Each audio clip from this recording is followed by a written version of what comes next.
So, students and teachers. Through dialogue, new terms emerge. A new term emerges, teacher-student with student-teachers. This is basically fair in terms of looking at educating for liberation. The students, while being taught, also teach. They become jointly responsible for a process in which all grow. Here, arguments based on authority are no longer valid, and authority must be on the side of freedom, not against it. Because he's basically talking about the usual educational mode, that is of domestication, replicates a system of inequity by making sure certain people have power and others do not, where power is a form of information. And we'll talk about 6 elements in an atmosphere of power a little later in the class or broadcast. No one teaches another, nor is anyone self-taught. We teach each other, mediated by the world. This is also an Ubuntu concept, even though Freire is an African-based person in Brazil talking about this. So these are often universal concepts that we've been talking about, that you may or may not have heard of in an American education, because American education is designed to have you focus only on material success within America, but not thinking that spiritual knowledge or political knowledge exists elsewhere. So, problem-posing education. The educator constantly reforms his reflections in the reflections of the students, who are now critical co-investigators in dialogue with the teacher. Problem-posing education involves a constant unveiling of reality, the emergence of consciousness, and critical intervention in reality. So part of this problem-posing education, rather than the banking concept, is to create within every student the capacity to be an activist and a leader, equal to or surpassing the teacher. This is education as the practice of freedom rather than the practice of domination. It demythologizes and takes character of our present historical society and culture as a starting point, but only as a starting point. That there is another world is possible than the one that you're being educated to take a place in. It goes back to Plato, where Socrates is teaching Alcibiades' virtue. Yeah. In the Republic. In Plato's Republic. Yeah. Which is really him speaking for for Socrates. I didn't talk about Malcolm's analogy of Plato in the cave, have I? That's a good one, though. Yeah. All right. So, Plato. Malcolm's analogy of Plato. So Malcolm, of course, read Plato in prison, among other places, because, of course, what would the prison library have? So, Plato's allegory of the cave. An allegory is a teaching story.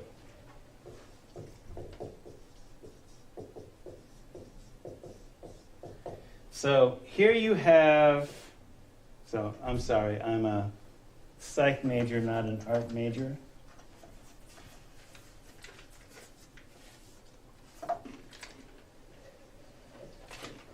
So here you have people in a cave, and they are looking at, this is like a screen, but it's actually, in Plato's analogy, since we didn't have screens back then, it's an analogy of a candle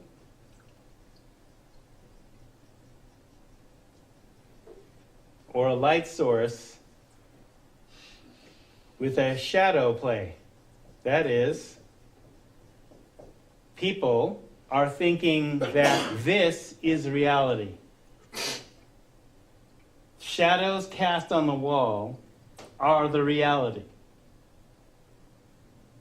But when actually, so they're in a cave, right? So this scene is being projected from somewhere else, from outside the cave. But they think that this is reality, and they're living in a cave. Right? So that's the basic Plato's allegory of the cave. Malcolm is saying that African Americans are in the cave of America. And that what they need to do is, outside is the entrance to the cave. They've been kept stunted so that they see everything that they see in America, both the history that's told in schools or what's on television, they think that's reality. And so what they need to do is one by one get out of the cave until the full sunlight of day. But if you've been living in a cave where it's dark and in darkness, you can't stand the full sunlight. It would drive you crazy. You go blind. You wouldn't know, what to look at. Like we used to say on LSD as a hidden rule, don't look at the sun on acid. Wow, no, you go blind. So Malcolm was saying, no, you got to get them to come out of the cave, but you can't do it all at once. You have to get them used to the light until they can stand being outside of the cave in the full light of day without going insane. And then, once that happens, then you can go have other people go into the cave and bring other people out by a process of education. So part of what he did, and we didn't talk necessarily about the OAAU, because that's a whole other piece, the Organization of African American Unity that Malcolm formed for a few months before his death. But basically he had leadership classes where they were required, all the people around him were required to read a book a week and write a book report for it, and also get ready to do public speaking. Now, Malcolm was the only one who was doing public speaking, but he required of his followers in the OAAU, read a book a week, write a book report, prepare to present it publicly at least before your group, and talked about this analogy. Okay? We're going to be the ones that are going to lead American blacks out of the cave.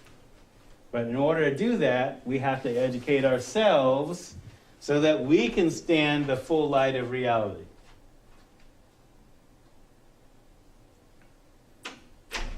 So, Malcolm's allegory of the cave, which is taken from Plato. Which is taken from Socrates. Right. Which is probably taken from Egypt. But hey, exactly. We're just recycling ancient wisdom, and then we find out that it's ours already. When Herodotus went to Egypt, he really got his mind blown. Yeah. So becoming. Problem-solving education affirms us as beings in the process of becoming. We are unfinished, and so is our reality, and we affect the world around us through our conscious transformations of it and our consciousness of it. Problem-posing education presents the banking method of education as a problem, and our situations as a historical reality that can be transformed. Resignation gives way to the drive for transformation and inquiry. Resignation to, oh, this situation sucks. How do I make it better? Well, how did it get this way? So problem posing is asking questions, questioning reality, questioning authority, and becoming free.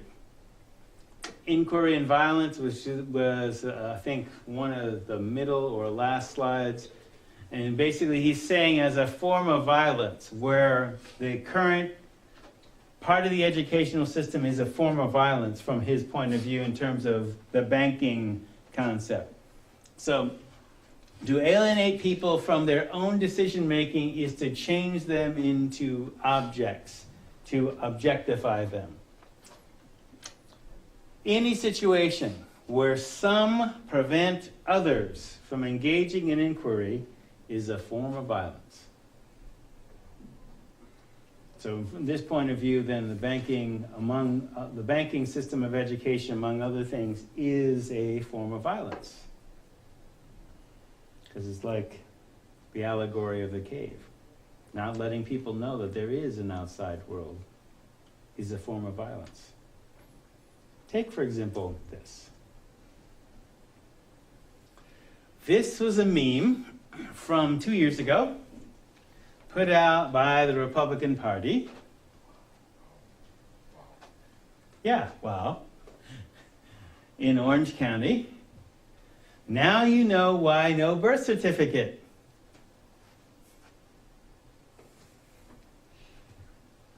Okay. That's supposed to be ironic. I think it is supposed to be ironic. It's like Hebrew. See what they do with a little technology? Well, how can you vote for Republicans now? Well, Their power is waning. we'll see.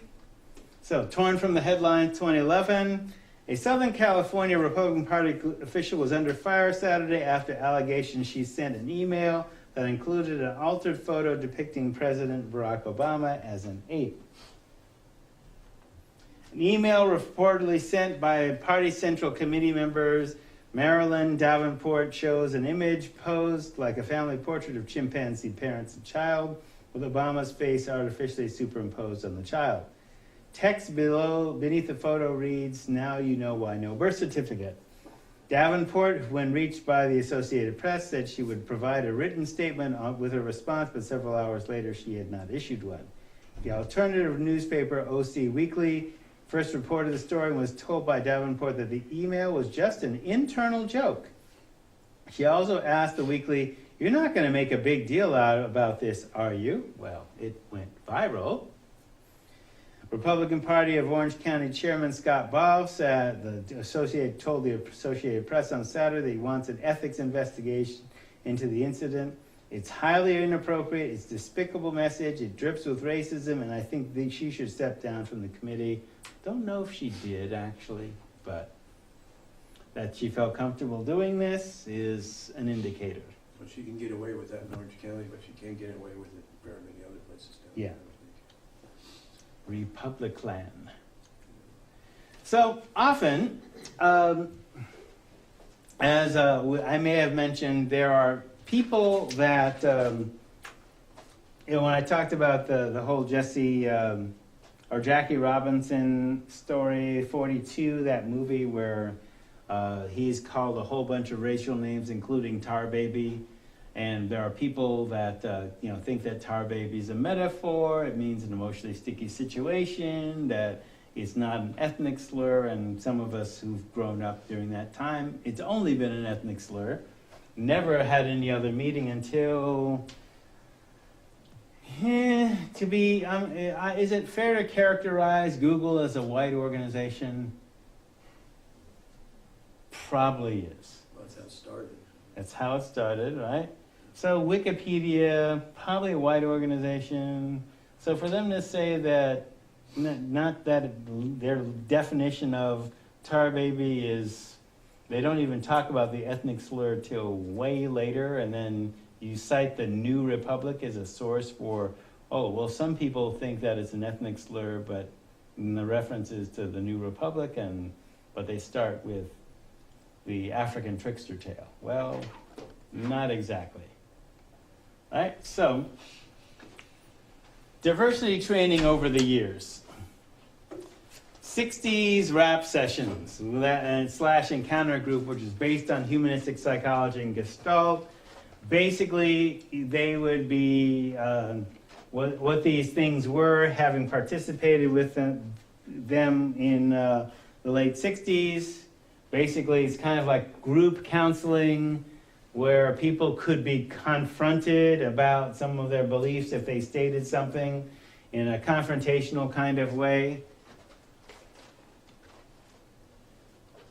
Then 70s, sensitivity training, that is, make you sensitive about sensitive issues. Usually that meant guilty. And that kind of diversity training as sensitivity, like racial sensitivity, usually was focused on that. There's often, the technique was essentially make white people feel guilty. Right? Oh, it's terrible that these things have happened, and I'm so ashamed of being white, et cetera, et cetera, et cetera. 80s diversity training, that is the United Nations approach, basically panel of one of every food group, so basically shifting the conversation beyond simply the black and white binary that you saw in the 60s and 70s, because of 60s and 70s, these rap sessions and sensitivity trainings basically came out of civil rights work, looking at that's when the binary was largely black people trying to assert civil rights. So it became, racism then became characterized as a black and white issue, not noticing that there are other groups, or other groups didn't necessarily assert themselves within an American context. You also saw this within the ANC movement, where they're also talking in a black-white binary, even though there are other racial groups involved with their struggle at the time. So in the 80s, the United Nations approach, so panels of one of every food group, basically talk about their experience, so every ethnic food group. So by the way, just so you know about 3 memes of race, okay? That means the 3 races concept, that is Caucasoid, Mongoloid, Negroid. That means the 4 races concept from Native Americans. That is the people of the East, people of the South, people of the West, people of the North. And then the federal 5. All right? So 80s diversity training, the United Nations approach. We have blacks, Hispanics, Native Americans, and Asians talking about racism. May or may not be facilitated by a white person, but essentially what happens is in this United Nations approach, they might have 4 ethnic groups, maybe have a gay and lesbian person, maybe or not. And then essentially what happens is they talk about their experiences, and people wring their hands and feel guilty or whatever. Did you read today's paper? Yeah. Did you read about the kid in Seattle that was gay and this is what happened with his parents? Right. That was a very interesting article. Yeah. What happened to that kid? Yeah. And the guy who was killed a couple of blocks from Stonewall, and let's see. Yeah, and Friday's article about the announcement of a former county employee working with communities of color who was of color, charging the county with racism, et cetera, et cetera. Yeah. You read about stuff like this every day, though. Yeah. So 90s plus, including these days, diversity training basically took a social justice and cultural competence framework. So you don't necessarily have to be one to deal with one. That is, it's a skill set that can be acquired through training and self-education, et cetera, et cetera. So, having been involved with diversity training and other things, and just observing the movement over time, my observation is this: diversity training does not change the power dynamic. That it is often used as a prescription for dealing with systemic isms, but it actually doesn't change the power dynamic. It raises awareness without necessarily changing the actual dynamic itself. Makes you aware that there is a glass ceiling, but does not dismantle the glass ceiling, or does not increase access through the glass ceiling or the sticky floor. That's why the whites still have the money power in South Indeed. Africa. Affirmative action has largely benefited white women and has not resulted in increasing diversity within the workplace or within education.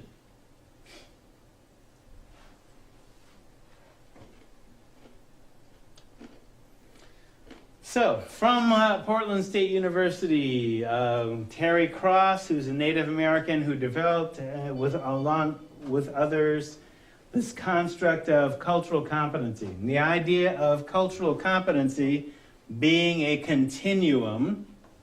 Lower part of the chart is an arrow.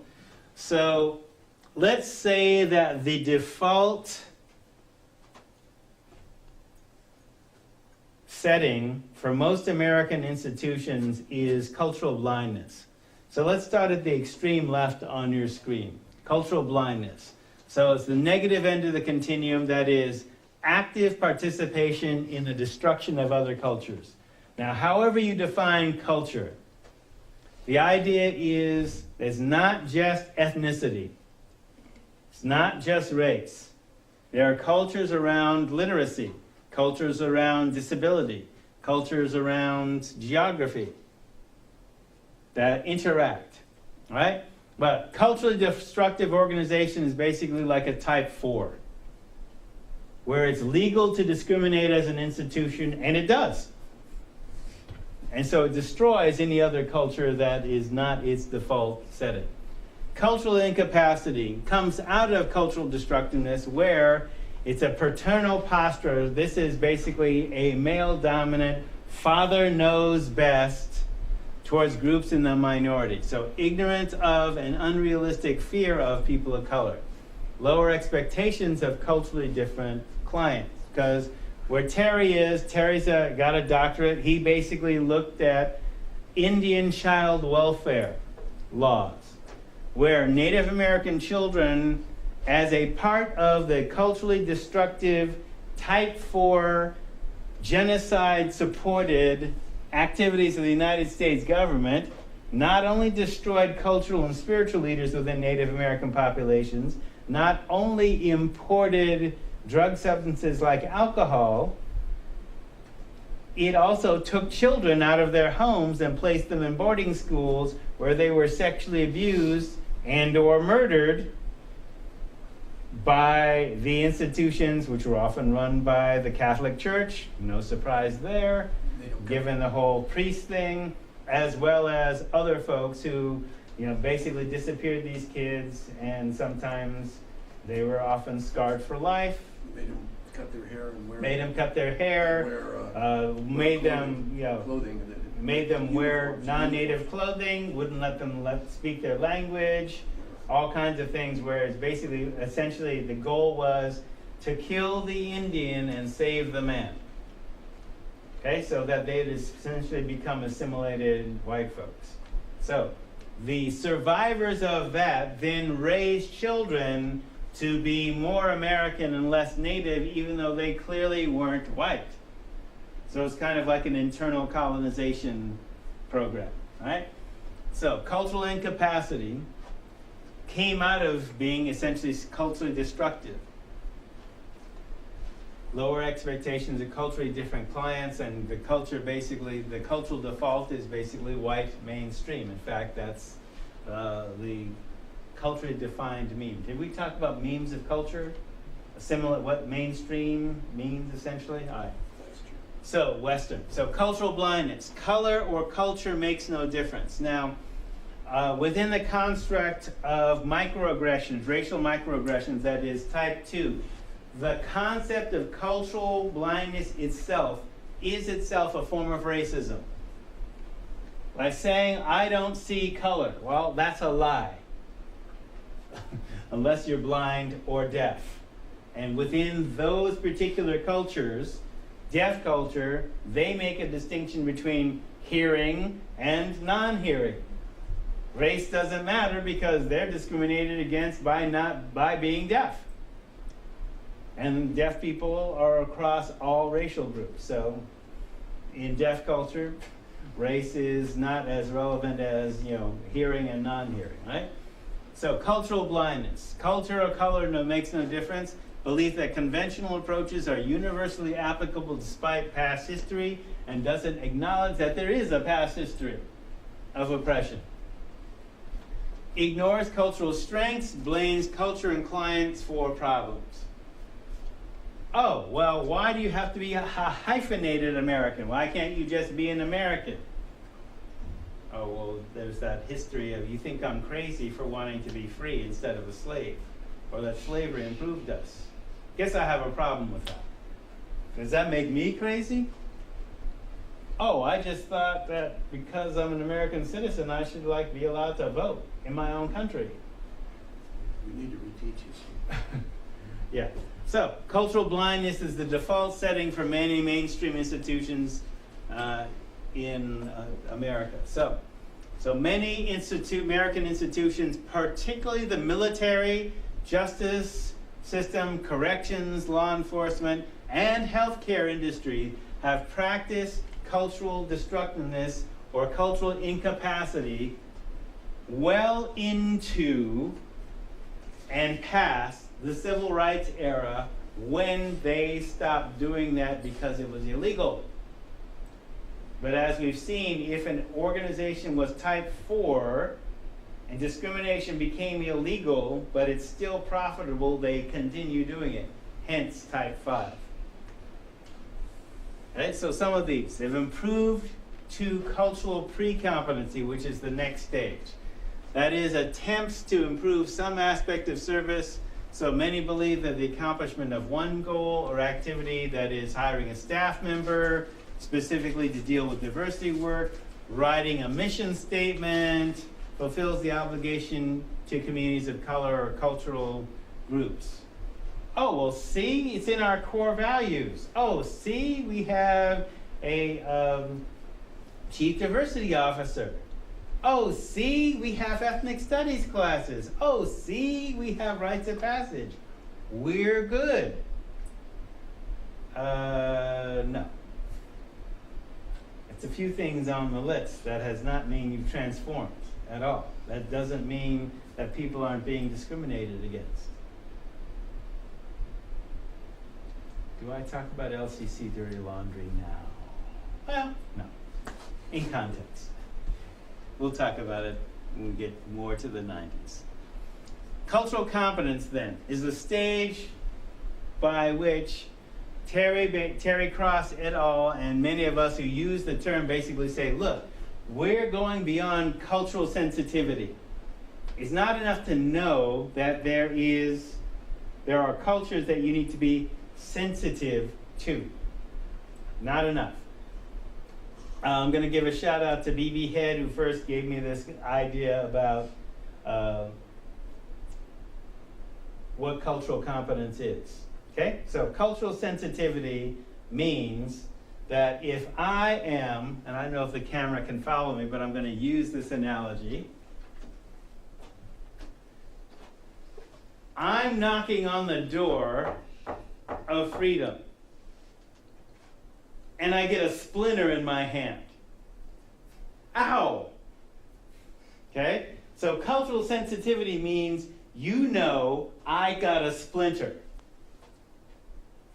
And that you can see the splinter, but it isn't being taken out. You know that I have a splinter, and you try and don't fist bump me, or you try and not knock into the splinter and cause me pain. Ow! Oh, I'm sensitive. I realize you have a splinter. Right? That's cultural sensitivity, which, remember, in our construct, we didn't get to cultural sensitivity. That's from the 70s. Okay, so you know I have issues. Right? So culturally sensitive means I know you got issues, and I try and not bring up those issues, or I know what to call you that is, quote, politically correct or culturally competent. So BB said, okay, I get a splinter knocking on the door of opportunity. Now, cultural competence begins when I recognize that splinters exist, and I recognize that you got a splinter, and I help you take it out. It's not sensitivity, it's a skill set. Take out the splinter. Because sometimes people have these splinters and they just stop feeling the pain and they get more splinters. So then cultural competence means, oh, I can sand the door so it don't make splinters. Or remove the door. Right? Cultural competence. So what Terry is basically saying, go back to slide, thank you. Cultural competence accepts and respects cultural diversity. It's a process of continuous self-assessment for knowledge and skill building. That is, in competence, it means it's a skill that you continually improve to get better at. Actively involves cultural groups and allows the use of culturally specific technology. Okay, so that means different cultures create technology according to their survival needs, and if you're culturally competent, you know that, oh, other cultures have different ways of dealing with splinters. Or they create doors without splinters. And that you know what those are. Cultural proficiency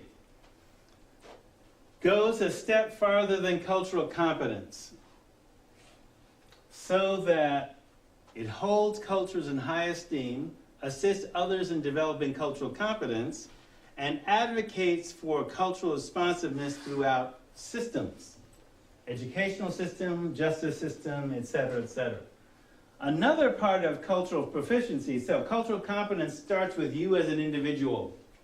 Cultural proficiency is when you are able to transform systems to become more culturally competent, recognizing they might have started at cultural blindness or worse.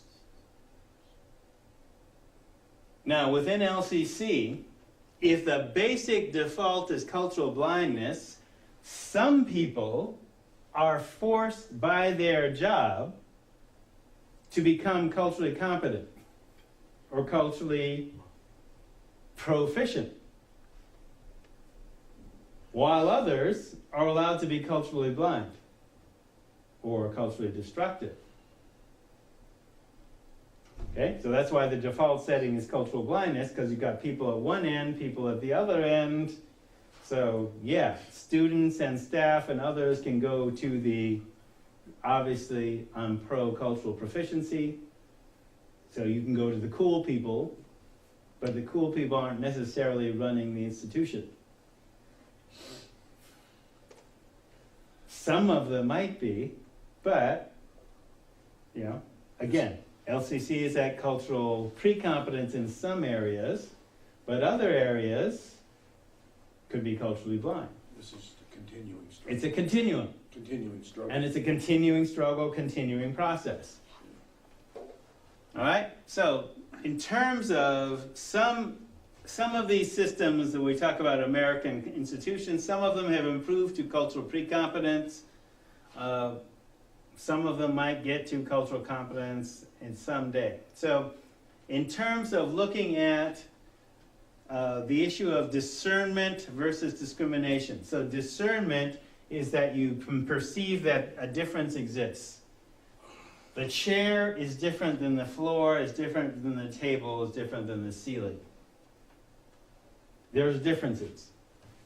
Discrimination is basically placing a positive or negative value on that difference. The ceiling is better than the floor. The chair is superior to the table. Actually, if you go into meeting rooms, okay, like the boardroom here at LCC, who has a seat at the table of power and who does not? That's often an interesting dynamic in terms of looking at meetings. Who has a seat at the table of power and who is not seated at the table? This is not just symbolic. If you're sitting at the table of power, can you speak the language of power? Do you act like you have power? This is where that Wade Noble quote comes in. Power is the ability to define reality so that others respond to your definition as if it were their own. You sit at the table of power. Okay, when Dad told me you have to be twice as good to be considered, you have to perform at a level twice as good as your white friends to be considered equal, and I've expressed that in the algebraic equation 2x plus y, x being white male privilege, I need to know twice as much as a prepared Harvard-trained white male and y. Fortunately, that's not that difficult. So he said that you must sit at the table of power. You need to understand what makes them powerful. What are the advantages they have over you? And sit at the table as if you belong there. Because if you are nervous, they're going to run all over you. Tuskegee experiment, etc. Yes. All right, so 1970s U.S. Commission on Civil Rights, basic definition of racism was prejudice plus power equals racism. That is, everyone has prejudices, but not everybody has the ability to turn their prejudices into social policy. So prejudice plus power equals racism. That's what they were talking about at the time. U.S. Commission on Civil Rights, you will see that meme replicated. I use it a lot. It's the basic premise behind what I call isms, which is a concept that I came up with where it's individual, structural, societal mentality. So the individual has a mentality that replicates discrimination within them. There are also structures in society that replicate that mentality, that enforce it, so that people come to accept their oppression as normal rather than question it. So that's why I was talking with that Freire piece about, okay, you've been domesticated to assume the position, and they screw in you without KY jelly. Getting a flavored KY jelly ain't gonna help you. You might wanna be in a position not to screw others, but to keep from getting screwed yourself. Sought to be crude, but there it is.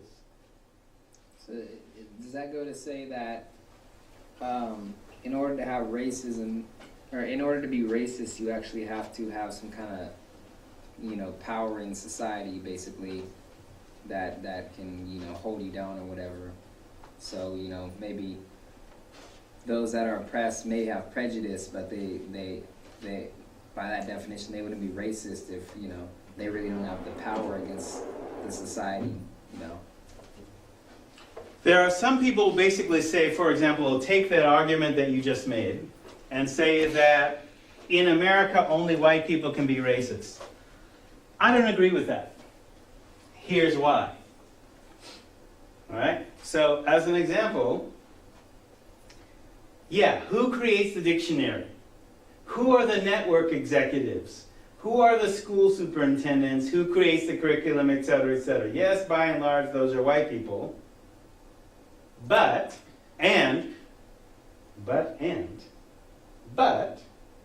there are people that take that on who are in positions of power, and given power by the power structure, that are people of color, that replicate that same system. So if they are given power, are they being racist? Will they be racist to their own folks? Yes. There's another piece, usually often given, and this is why I disagree with that. I understand where they're coming from, because people of color don't necessarily make the definition, but they take on the definition. Here's another piece. In terms of physical violence, if you're beating up a white person because they're white, that's a use of power. That's a type 1. Right there. Okay, Reginald Denny, during the LA Rebellion, was dragged out of his truck and beaten up because he was white. He didn't do anything. He was just a working man driving a truck. Was that racism? Sure. If we're going to be intellectually honest. Okay? Prejudice plus power equals racism.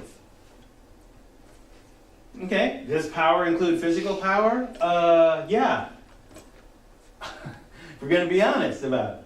So, but most people, if we're talking about power dynamics, okay, Reginald Denny as an example, or any white person, venturing into, let's take Elvis. Let's take Jerry Lee Lewis. In the South, given white privilege, they could go into black juke joints, which were segregated, because white privilege allowed them the ability to go into black neighborhoods, learn that music, and profit from it, which they did. They stole rock and roll from us. But their music was called race music because rock and roll was identified with black people. Right? But black artists often had their music stolen from them. Chuck Berry. Oh, yeah. Reverend Gary Davis. Look, I'm a jazz musician, right? So, when the Grateful Dead, the Jefferson Starship, or Jefferson Airplane, all these rock, Eric Clapton, they're using Reverend Gary Davis's music, and he was a seminal black, Rolling Stones, they're using Reverend Gary Davis's music. H.L. Burnside.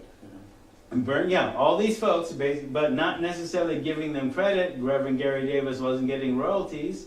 Well, Chuck Berry got his money, though. Yeah, if I had my way. That's a Grateful Dead song. That's a Reverend Gary Davis tune. But there's others, with the Stones, like all those groups that I cited. Okay, so they can go into black areas and get music, but the black people can't play where they're playing. All right, so there's a power and privilege piece. So that basic equation holds true, but if we're going to be intellectually honest, racism can be used by anybody, but white privilege usually shields white people from the effects of violence. Okay, comparatively it's rare. But let's look at the body count. How often, as an example, you know that I don't particularly like Farrakhan, though I respect the Nation of Islam for its drug and alcohol and prison work. Right? So people say, oh, he's anti-Semitic, okay, show me the body count. How many Jews have been killed by the Nation of Islam?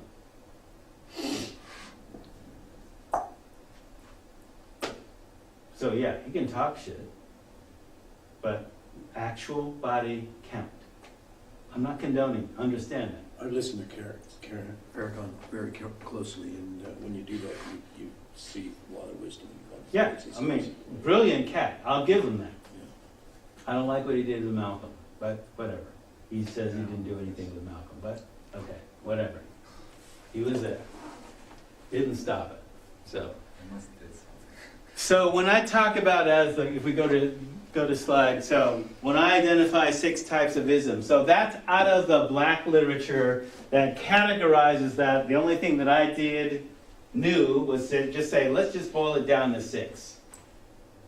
So you can teach the model and understand, okay, it ain't just saying that it's racist. You can't say it's racist. You got to say, which kind of racism is it?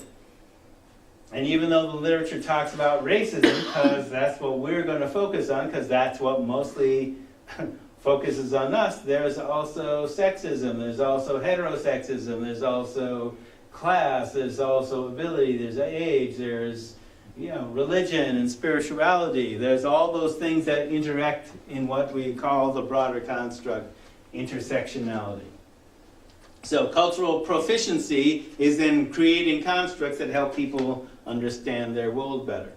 So for example, this came from Chris Cullinan, who works in the Affirmative Action Department at the University of Oregon. Definitely one of the coolest white women I know in terms of being an ally for developing skills and cultural proficiency. For example, in the center here of this target is cultural identity. So that in the green are influences. So generational issues, which generation are you? Like my parents grew up in the Depression. So they had certain point of view around dealing with money, staying with the same company for generations, staying married for all of their lives. It's, work hard, rock the boat, but be strategic about rocking the boat, etc. Right? Education and career issues. You're black, you're going to college. Period. End of discussion.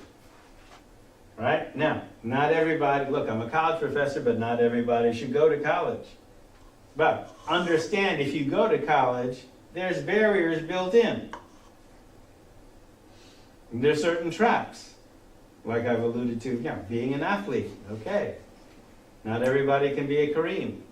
Not everybody can be a Burl Towler or Magic Johnson or whatever. There's barriers built in. There's traps. You got to know that they're there to overcome them. So career issues, regional issues. Oregon was created to prohibit black people. So there's ignorance. Really? I have never been in an area where people thought tar baby was a metaphor.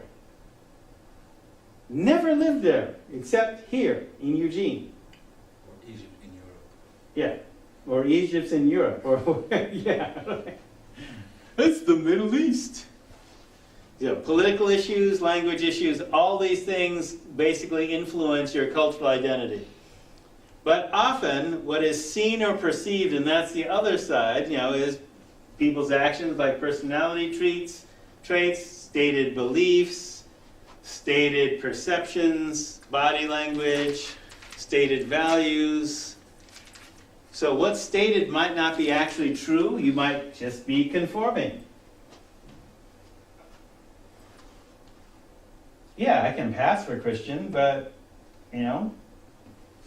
if you don't have a black Yeshua in your church, I ain't stepping in foot in it more than once. And you better be clear about doing that and what it means to do that.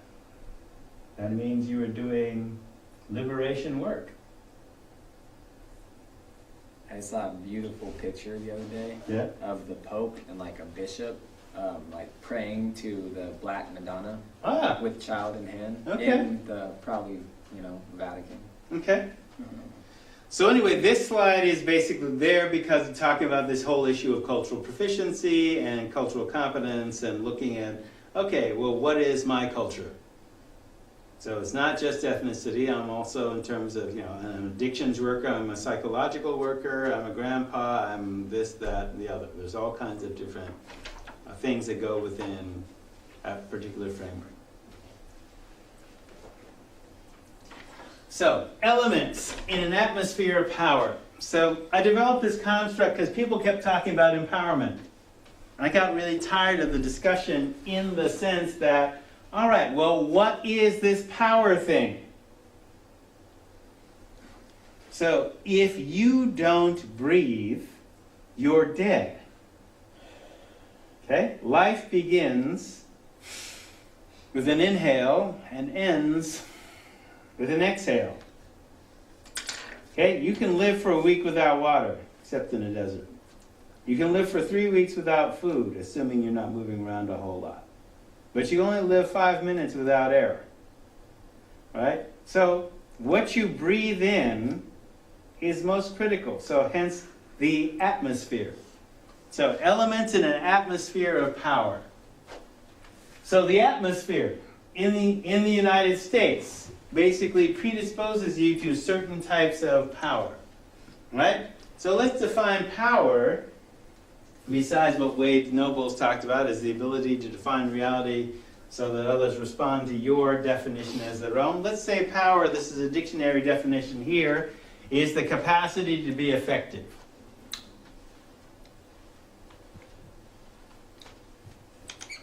All right? Internally, that is inside you, your power is defined by your capacity to know your own unique purpose and shape your own destiny in the face of opposition you find in the world. Okay, who are you? What is your life purpose? And how are you going to make that happen in the world? And that there's going to be opposition to that. Okay? Strength comes from the struggle. You know, just like as athletes know about strength training. Right? Maybe you'll never be able to bench press a ton. But you can try. Right? In the Olympics, you know, they're standing weights, you know, up to, you know, a certain limit. Strength comes from the struggle, like strength training. Not necessarily the attainment of the goal. Can you lift a car? Well, Volkswagen, one of them little Fiat 500s, as opposed to, you know, a Hummer. Hey, maybe your goal is a Hummer and you can basically deal with a smart car. Okay?